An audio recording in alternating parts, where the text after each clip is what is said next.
People were beginning to leave the city in large numbers. My parents had started talking about doing the same. But we were still there the night the sky turned red. It began with a smell. A strange, bitter smell drifting through the air. It's like rotten eggs mixed with smoke. Sulfur. At the time, I didn't know that word. But I remember the way my father suddenly stiffened when he smelled it. He stepped onto the balcony and stared toward the western horizon. Then he said something I'll never forget. "That's not a fire." The sky glowed faintly red beyond the distant hills, not the flicker of flames. Something deeper, something pulsing. About 20 minutes later, the ground began trembling again, not violently. Just a steady vibration. It's the kind that makes glasses rattle on a table. My mother grabbed a flashlight. My father grabbed a backpack. He had already started preparing one. Most people had by then. Because once the earthquakes became normal, never knew when you might need to leave quickly. Then the sky exploded. Even from miles away, we could see it. A column of fire and ash rising into the night like a burning tree. Lightning flashed inside the cloud as hot gases shot upward. The eruption was so bright it turned the clouds orange. I remember hearing people screaming in the streets below. Some thought it was a nuclear explosion. Others believed a factory had exploded. But my father knew what it was immediately. "Volcano," he said. My mother stared at him. "There aren't any volcanoes here." "There are now." The eruption continued all night. Ash began drifting down over the city before sunrise. Fine gray dust coating everything. Cars, roofs, trees. The streets looked like they had been dusted with powder. People wore scarves over their mouths to breathe. The sun rose behind a brown haze. By noon, the sky looked sickly and dim. Radio reports confirmed what we feared. Volcanic vent had opened in the hills about 30 miles from the city. It wasn't the only one. Other eruptions were being reported across the region, across the continent, across the world. The earth wasn't opening in one place. It was opening everywhere. Entire volcanic fields were awakening. Mountains that had slept for thousands of years erupted without warning. Lava rivers cut across highways. Ash clouds spread across entire countries. And the ash was deadly. Volcanic ash is not like normal dust. It's made of tiny shards of glass and rock. Breathing, it can shred your lungs. Crops died almost immediately when ash covered the fields. Water supplies became contaminated. Airplanes were grounded because ash destroys jet engines. But the worst effect was the sky. Ash clouds blocked sunlight across huge areas.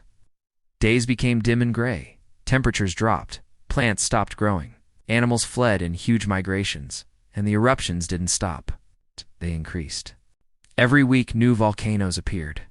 Some erupted for days, others for months.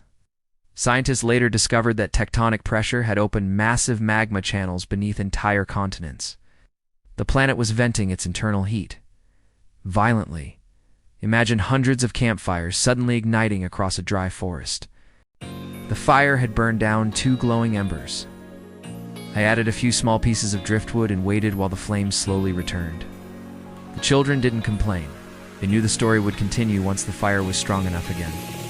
Out beyond the rocks, the ocean rolled quietly, dark and endless. Eli broke the silence first. "You said people realized they were alone," he said. I nodded. "Yes," I told him. That realization changed everything faster than any earthquake. Because for thousands of years, people had believed someone would always come to help. If your house caught fire, firefighters arrived.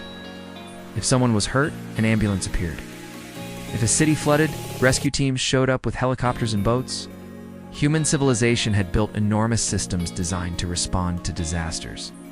Police departments, fire departments, national emergency agencies, military rescue units. Entire organizations dedicated to protecting people. But those systems depended on one thing: infrastructure, communication networks, fuel supplies, functional roads, reliable electricity, hospitals with running water. Once those systems started failing, emergency services began collapsing piece by piece. At first, the failures were small. Response times got slower. Rescue teams arrived late because roads were damaged. Ambulances ran out of fuel waiting in traffic caused by earthquakes. Hospitals overflowed with patients suffering from ash inhalation, injuries, and disease. But eventually the strain became too much. I remember the moment my parents realized it. Our neighbor had collapsed in the hallway outside our apartment. He was an older man named Mr. Callahan. Kind man. He used to bring me candy from the grocery store. That night he had been coughing for hours. The volcanic ash had irritated his lungs. My mother called the emergency number on her phone. Normally someone answered immediately, but this time the line rang, and rang, and rang. Finally a voice came on the line, but it wasn't a dispatcher. It was a recorded message. Emergency services are experiencing high call volume. Please remain on the line. We waited. 10 minutes, 15, 20, Mr. Callahan's breathing became shallow.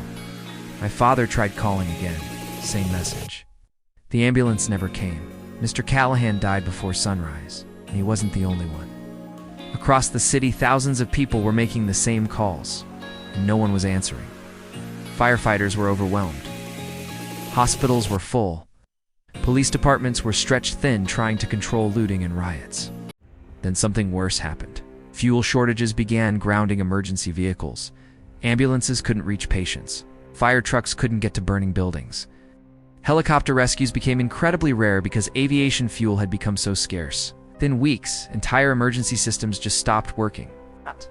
When someone dialed for help, that was the moment humanity truly realized something terrifying. There was no safety net anymore. You either survived on your own, or you didn't survive at all. That's when people began leaving the cities. At first, it was just small groups. Families packing their cars with whatever supplies they could find and driving toward rural areas. But the highways were already damaged. Bridges had collapsed during the earthquakes. Lava flows had blocked certain routes. The fuel stations were all empty. Traffic stretched for miles and miles as thousands tried to escape at once. Eventually, the cars ran out of gasoline. And when that happened, people started walking. Highways became these massive rivers of human beings. Families were carrying backpacks, parents pushing shopping carts filled with supplies, and children walking right beside them. Some people brought bicycles. Others pulled wagons. Everyone was moving away from the cities, away from the ash, away from the collapsing infrastructure. But the scary part was, no one really knew where they were going, because the disasters were happening everywhere. My parents joined that migration 2 days after our neighbor, Mr. Callahan, died. I remember waking up before sunrise. My father was already dressed, and 2 large backpacks sat by the door. My mother had packed food, water, and blankets. It wasn't much, just what we could carry. "Where are we going?" I asked him. My father knelt down beside me. "We're going somewhere safer," he said.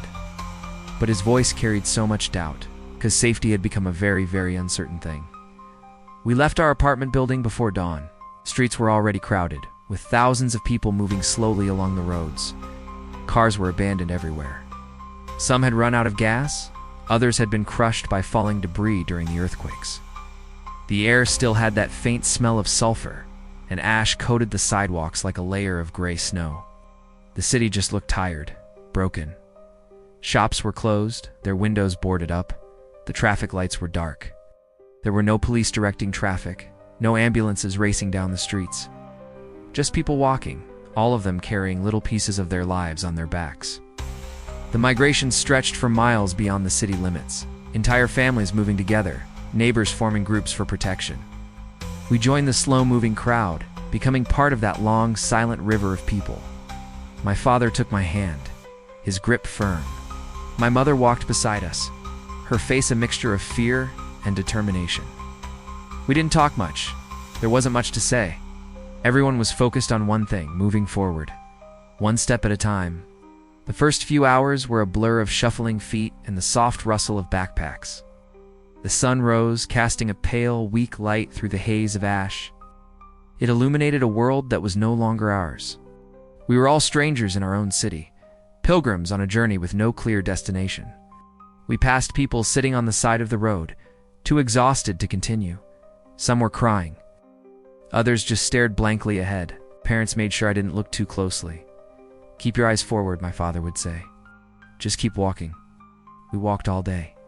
As dusk began to settle, the stream of people started to slow. Groups found spots to rest for the night, clustering together for warmth and safety. We found a small space behind a broken-down bus, sheltered from the wind. My mother handed me a piece of bread and a small bottle of water. It was the quietest meal I'd ever had. All around us, the city we left behind glowed with the orange light of distant fires. We were out, but we were far from safe. It was just the beginning. Strangers helping each other carry supplies.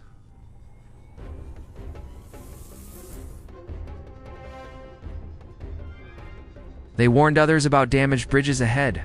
Some had battery-powered radios that still picked up occasional broadcasts.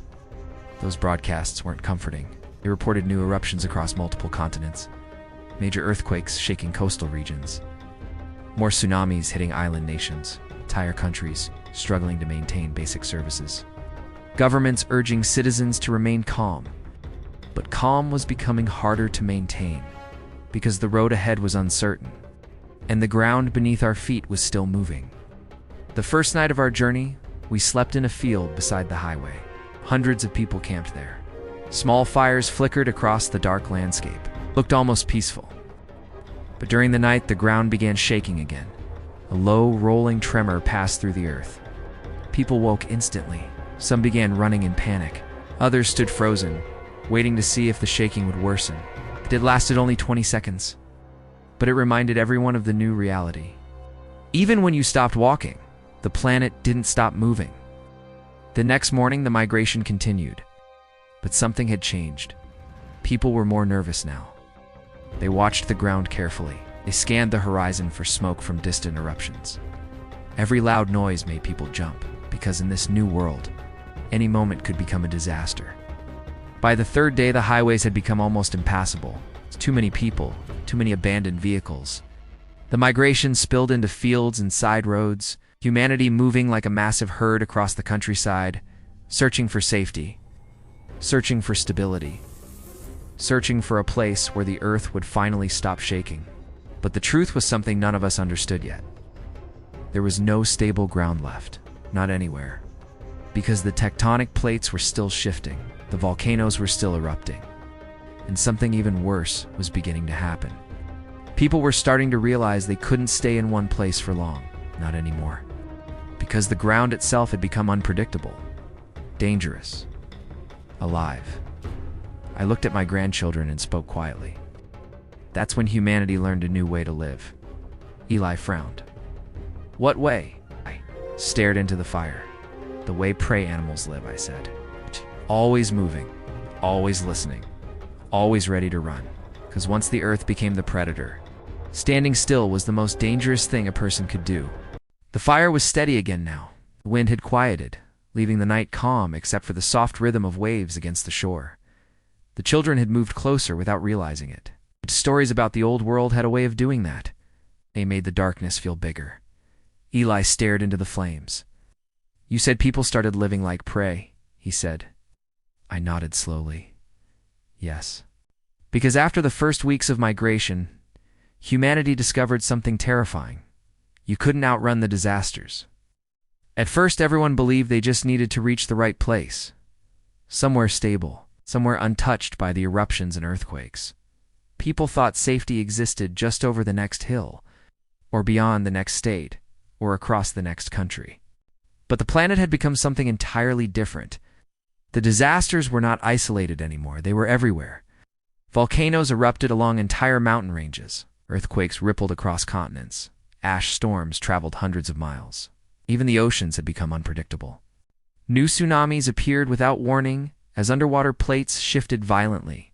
People kept moving.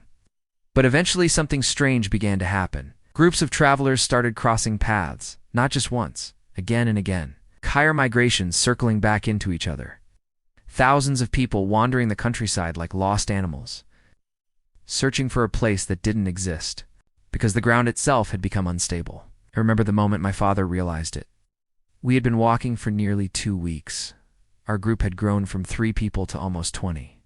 Families traveling together for protection, that was becoming common. Small tribes forming on the road, strength in numbers. One afternoon we reached a wide valley that looked almost peaceful. Green fields, a small river winding through the center, no ash falling, no smoke on the horizon. For the first time in days, people began relaxing. Some families talked about staying there for a while, maybe even building shelters. My father didn't seem convinced. He walked the edge of the valley, studying the ground carefully. He crouched down several times to touch the soil. Finally, my mother asked him what he was doing. Listening, he said. That confused me. You can't hear the ground, I said. But he shook his head. Yes, you can. He pressed his palm flat against the earth, and after a moment he frowned. There's vibration, he said quietly. None of us felt anything. The ground seemed perfectly still. But my father had always been observant. Years of construction work had taught him how to read subtle signs in materials. Tiny cracks, strange shifts in surfaces, things most people ignored. He stood up slowly. We shouldn't stay here, he said. Some people in the group protested. They were tired. Everyone was tired. Children's feet were blistered. Supplies were running low. The valley looked safe. But my father insisted. He convinced our small group to keep moving. We left the valley before sunset. That night we camped in a rocky area about 5 miles away. Around midnight, the ground woke up. A deep roaring sound rose from somewhere beneath the earth. Then the valley behind us began to glow. At first the glow was faint, then it brightened. Then the horizon erupted into fire. A volcanic fissure had opened directly through the center of the valley. Lava fountains shot hundreds of feet into the air. The river boiled away instantly. The fields ignited like dry grass. Even from miles away we could feel the heat. Everyone in our group stood silently watching, because we understood something terrible in that moment. If we had stayed, every single one of us would have died. That was when people began learning new survival rules. Rules humanity had forgotten long ago. First rule was simple. Never trust quiet land. Peaceful places could become death traps overnight. The second rule was even more important. Never stay in one place too long. The earth could change without warning. A stable campsite today might sit directly above a new fault line tomorrow. The third rule was the hardest to accept. The ground was now the most dangerous predator on earth. Predators stalk prey. They watch. They wait. They strike suddenly. The planet was behaving the same way, silent for hours, and suddenly violent. Earthquakes ripping through sleeping camps. Fissures opening beneath travelers. Volcanoes appearing without warning. Once people understood this, human behavior began changing rapidly. Large migrations broke apart into smaller groups. Big crowds were slow. Slow groups died. Smaller groups could move faster, could react quicker. They could run, because running had become the most important survival skill, just like animals escaping predators. We began watching the natural world more carefully. Animals sensed danger before humans did. Birds, especially. Birds would suddenly take flight when the ground began vibrating beneath the surface. Sometimes minutes before a quake. Other times, seconds. Either way, it was warning. People started studying animal behavior constantly. If birds scattered suddenly, you ran. If animals fled a valley, you followed them. Yes. The earth had become too unpredictable for human logic, so we borrowed instincts from nature. But living like prey changed more than travel patterns. It changed people themselves. Conversations became shorter. Decisions became faster. There was no time for long debates anymore. When someone sensed danger, you moved. Immediately, sleep also changed. People stopped sleeping deeply. Most groups created rotating watch shifts, not to guard against other humans, but to watch the ground. Sometimes the warning came as a faint trembling. Sometimes it came as a low underground rumble. And sometimes, there was no warning at all. The ground simply opened. I saw it happen once. A traveling group had stopped beside a cracked highway. About 30 people resting. Children drinking water. Adults sitting in exhausted silence. A long, jagged fracture ripped across the road. The crack widened rapidly. The earth closed again seconds later. Swallowing them completely, the survivors didn't even scream. They just stared at the ground in stunned silence. Because what do you do when the planet itself hunts you? You keep moving. That became humanity's new way of life. Constant motion. Constant vigilance. We had become nomads overnight, not by choice. By necessity. The children stared at me with wide eyes. Mara hugged her knees tightly. Did people ever rest? She asked quietly.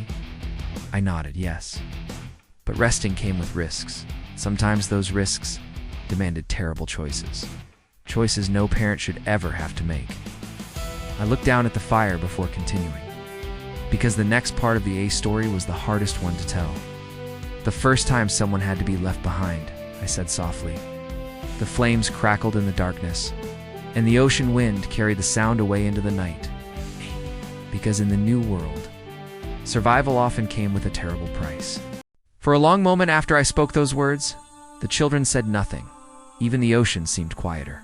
Some parts of this story are harder to tell than others, not because the disasters were frightening, but because of what people did to survive them. I stared into the fire before continuing. You have to remember, I said softly, that by this point the world had been collapsing for months. Storms had destroyed coastlines. Earthquakes had fractured cities. Volcanoes were turning skies black. Emergency services were gone. Power grids had failed. Millions of people were moving across the land with nowhere safe to go. Human beings were exhausted, hungry, afraid. And when people live under those conditions long enough, the rules they once believed in start to change. Our group had been traveling together for nearly 3 weeks. There were 19 of us, families mostly, parents with children, a few older people who had joined along the way. One of them was a man named Thomas. He was probably in his late 60s. Tall, thin, with white hair and a quiet voice. Thomas had once been a schoolteacher. He carried a small notebook everywhere and wrote things down whenever we stopped to rest. Sometimes he would sketch maps. Other times he wrote observations about the land, where we had seen animals, where the ground seemed stable, which direction the ash clouds were drifting. Said information might help future travelers. Even in the middle of the apocalypse, he still thought like a teacher. I liked him, most people did. Told stories to the children when we camped at night. Stories about history, about explorers crossing oceans in wooden ships, about ancient civilizations rising and falling. He had a calm way of speaking that made people feel safer. But Thomas had a bad leg, an old injury from years before the disasters. He could walk, but slowly. At first, it hadn't been a problem. The group moved carefully. We took frequent breaks. But as the weeks passed, the pace of travel increased, because the Earth was becoming more unstable. Earthquakes were happening daily now, sometimes several times a day. Small tremors, but enough to remind everyone that danger could appear at any moment. Volcanic smoke was visible on the horizon more often, sometimes multiple columns of ash rising in different directions. People were becoming nervous. Rest stops grew shorter. Travel days grew longer. Speed had become survival. One afternoon, we were crossing a dry stretch of farmland when the ground began vibrating. Not violently, just a low, steady trembling. My father immediately stopped walking. I've become very good at sensing these things. Something's coming, he said quietly. The group froze. Everyone listening, watching, waiting. Then the distant sound arrived, deep rumbling like thunder trapped underground. The earth wasn't shaking hard yet, but it was building. My father looked toward the hills ahead. A thin line of smoke was rising in the distance. Volcano, he said. That word had become one of the most feared in the world. Because volcanoes didn't erupt once, they could throw ash across hundreds of miles. They could create lava flows that cut off escape routes. They could trigger earthquakes and landslides. If one appeared near you, you ran. Immediately, the rumbling beneath our feet grew stronger. Somewhere far away, we heard a muffled explosion.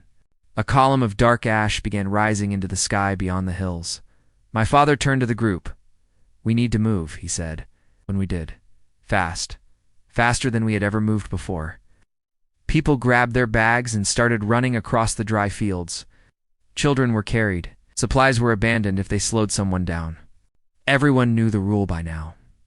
When the earth wakes up, you run. The problem was Thomas. He tried to keep up. He really did. But his injured leg slowed him. Within minutes, the group had begun spreading out.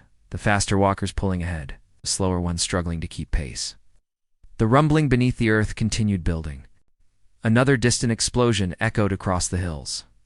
Ash clouds were spreading wider now. My father slowed down to help Thomas. They walked together for a while, but the rest of the group was pulling farther ahead. People were starting to panic. You could see it in their eyes, because everyone understood the same terrible truth. If the eruption grew large enough, the ash cloud could swallow the entire area. And ash storms could suffocate people, or collapse roofs, or poison water supplies. Time mattered. Distance mattered. Thomas finally stopped walking. He leaned heavily on a broken fence post. Sweat ran down his face. "I can't keep this pace," he said quietly.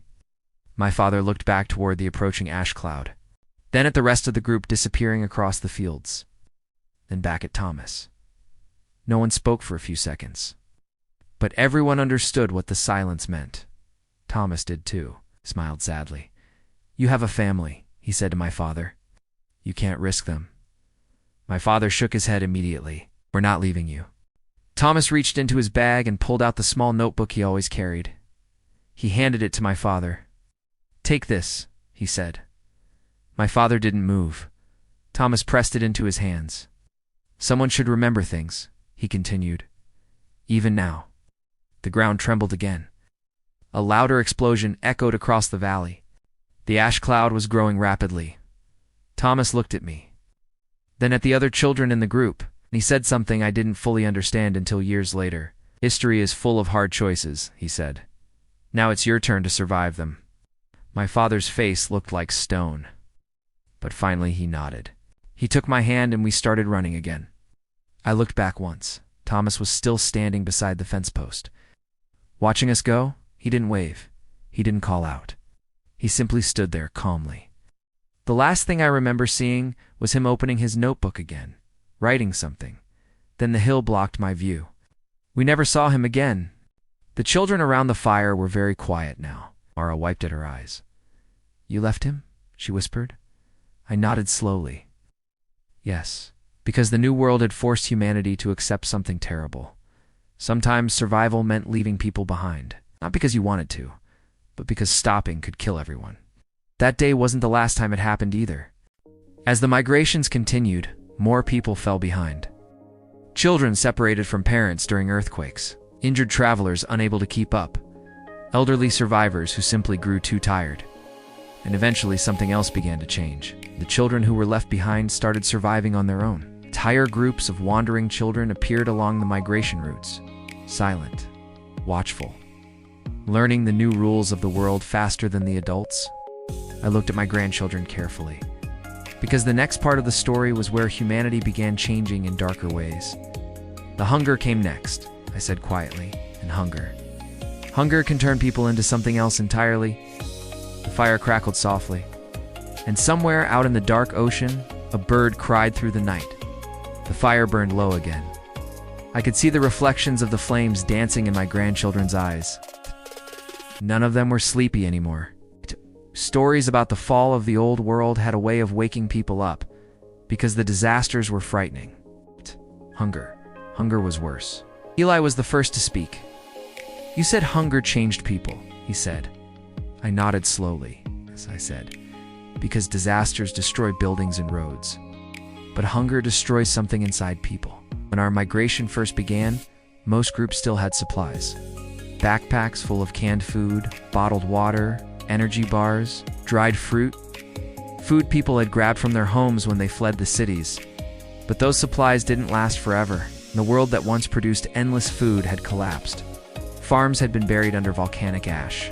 Fields had flooded after massive storms. Earthquakes had broken irrigation systems. Transportation networks were gone. Even if farms still existed somewhere, there were no trucks to move food to the cities anymore. The grocery stores had emptied within days of the migration's beginning. That meant millions of people were now living on whatever food they could carry. Eventually, those backpacks began to get lighter, then empty. At first, people tried sharing. Groups pooled supplies together. Meals were rationed carefully. A handful of crackers, a cup of water, just enough to keep moving. But hunger is patient. It doesn't disappear when you ignore it. It grows, day by day. I remember the first time someone in our group suggested hunting. It sounded reasonable. Before the collapse, people hunted animals all the time. But hunting requires equipment, rifles, traps, time. Most refugees had none of those things. We did manage to catch small animals occasionally, rabbits, squirrels. Once someone caught a raccoon, it wasn't enough. There were too many mouths, and the animals were disappearing. Wildlife was fleeing the disasters just like humans were. Ash storms killed grazing animals. Volcanic eruptions destroyed forests.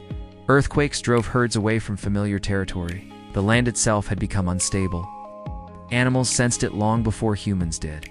They moved constantly, just like we did. Soon, even the small animals became rare. Fishing worked better near rivers and lakes.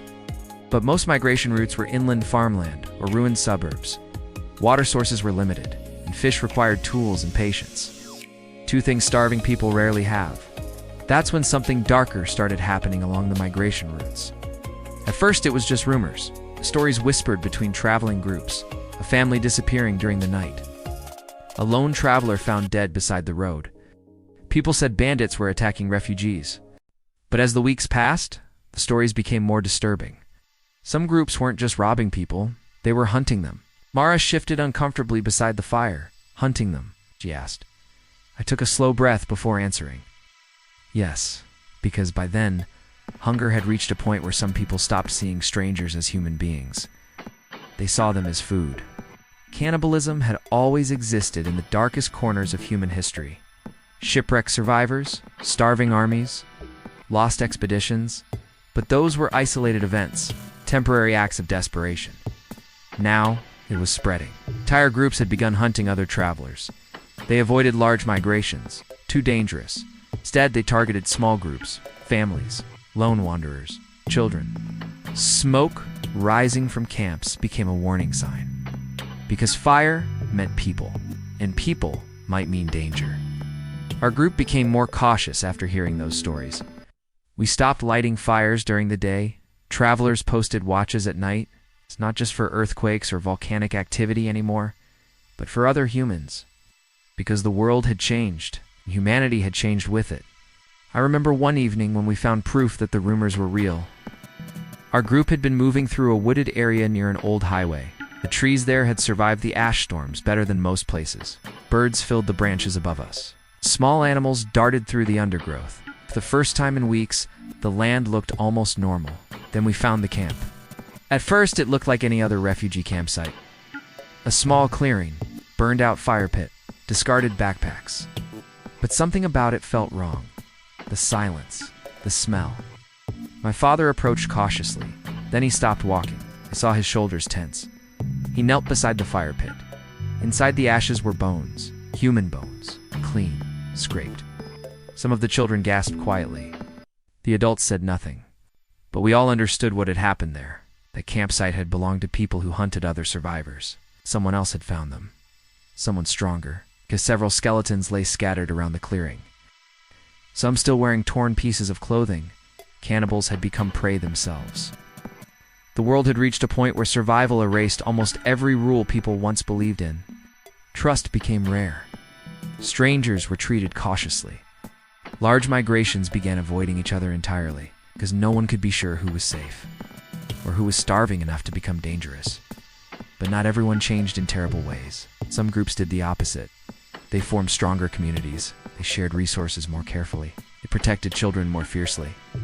The world was dividing into two kinds of survivors. It's those who worked together and those who hunted. Both kinds were trying to stay alive. But only one kind still believed humanity had a future. The children around the fire were silent now. The waves against the rocks seemed louder somehow. Eli finally spoke. Did things ever get better? I stared out across the dark ocean. Not yet, I said. Because just when humanity thought the disasters couldn't get worse, the planet did something no one believed possible.